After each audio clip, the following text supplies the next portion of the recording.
কুষ্টিয়ার কুমারখালী পদ্মার চরে চাষ হচ্ছে নানা জাতের ফসল।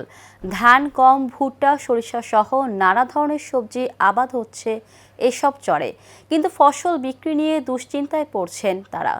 কিন্তু শহরের সাথে উন্নত যোগাযোগ ব্যবস্থা না থাকায় ফসলের ন্যায্য মূল্য পাচ্ছেন না এই অঞ্চলের কৃষকরা। তাই যোগাযোগ ব্যবস্থার উন্নয়নের জন্য সড়ক ও সেতু নির্মাণের দাবি স্থানীয়দের। প্রতিনিধি পুলক সরকারের পাঠানো তথ্যচিত্রে বিস্তারিত জানাচ্ছেন সোয়াব সাত্তার। কুষ্টিয়ার কুমারখালীর উত্তর প্রান্তে অবস্থিত পদ্মা নদী উপজেলার জগন্নাথপুর ইউনিয়নের চর মহেন্দ্রপুর ও চর জগন্নাথপুরের কোলে পানি শুকিয়ে জেগে উঠেছে এসব চর। আর এসব চরে ফসল ফলিয়ে খাদ্যের যোগান দিয়ে যাচ্ছেন চরের কৃষকেরা।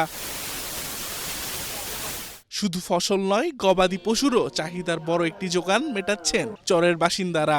সকাল থেকে সন্ধ্যা পর্যন্ত এ চরে বিরাজ করে হাজার হাজার গবাদি পশু। তবে কুষ্টিয়া জেলা শহর থেকে এই চরের দূরত্ব প্রায় 10 কিলোমিটার।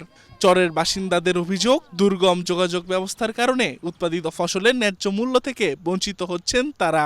সরিষাটা ধানের আগে হচ্ছে, শুধুমাত্র অল্প 85 দিনের সরিষা উঠে যাচ্ছে। ওই সময় পানি হয় না, পরে একবার ধান হয়, এইসব ফসল হয়। কলা আছে, নৌকা আছে, নৌকাতে ধরেন পারাপার, খালি মানুষ পারাপার হতে পারে, তো আর মাল দেওয়া যাবে না। না, পানিতে পারে না, মানে এখন দুর্বল সেখানে পড়ে যায়, সেখানে পরিমরি যায়। রাস্তাটা ব্রিজ করে দিলে তো আরো ভালো হয়। এই ধরেন যত সুবিধা হয় সবারই সুবিধা হয়। বাজার দিয়ে ঘুরিয়ে আসে, যে কাজে বাদ দেশে ওই বাইর দিয়ে ঘুরিয়ে আসে, এইভাবে যায়। গাড়ি ঘোড়ায় ধান মান নিয়ে ওই কাজে ওঠে। এ বিষয়ে কৃষকদের জীবনমান উন্নয়নে সংশ্লিষ্টদের সাথে কথা বলে সেতু নির্মাণের আশ্বাস দেন এই কর্মকর্তা।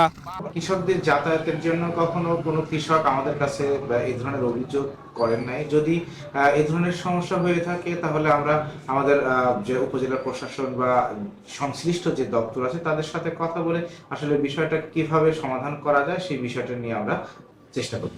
স্বল্প সুদে সরকারি ঋণ সহায়তার পাশাপাশি পাকা সড়ক ও সেতু নির্মাণ করা হলে চরাঞ্চলের উৎপাদন আরও বাড়বে, এমনটাই মনে করছেন সংশ্লিষ্টরা। সোয়াব সাত্তার, এশিয়ান টেলিভিশন।